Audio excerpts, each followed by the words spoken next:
Hello and welcome to the 19th tutorial in the SFML 2.1 series, and in this part we're going to be rotating a sprite. We'll be using the source code from the 12th tutorial. If you don't have it, don't worry, there'll be a link in the description. In the previous part of this series we looked at the first method for rotating a sprite, which was to explicitly set the sprite rotation. SFML provides a second method which allows you to rotate a sprite relative to its current rotation, aka allowing you to constantly rotate it, which is great for stuff like animation. So let's go ahead and open up our project. And to rotate a sprite using this method, you just do sprite.rotate, and they specify a float variable, which is the angle. I'm going to put 15, and as usual, it's going to comment this out. It's going to run it so you can see what it looks like for rotation, and that's what it looks like before rotation. Now let's just uncomment this out, run it again.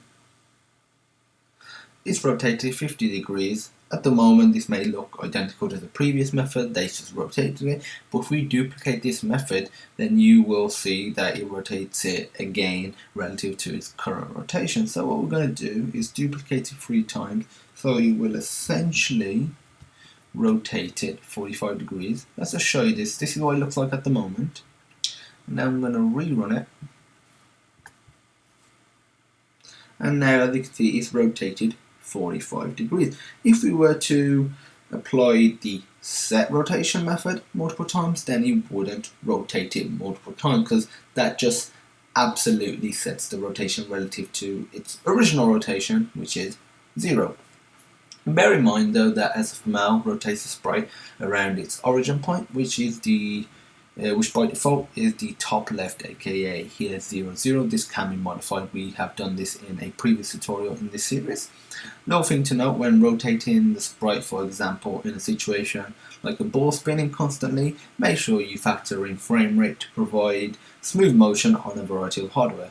Frame rate will be covered in more depth later on in this series, so you can check it out then. If you have any questions, feel free to message us at support@sonarsystems.co.uk. The email will be in the description. You can comment on this video or just directly message us via YouTube.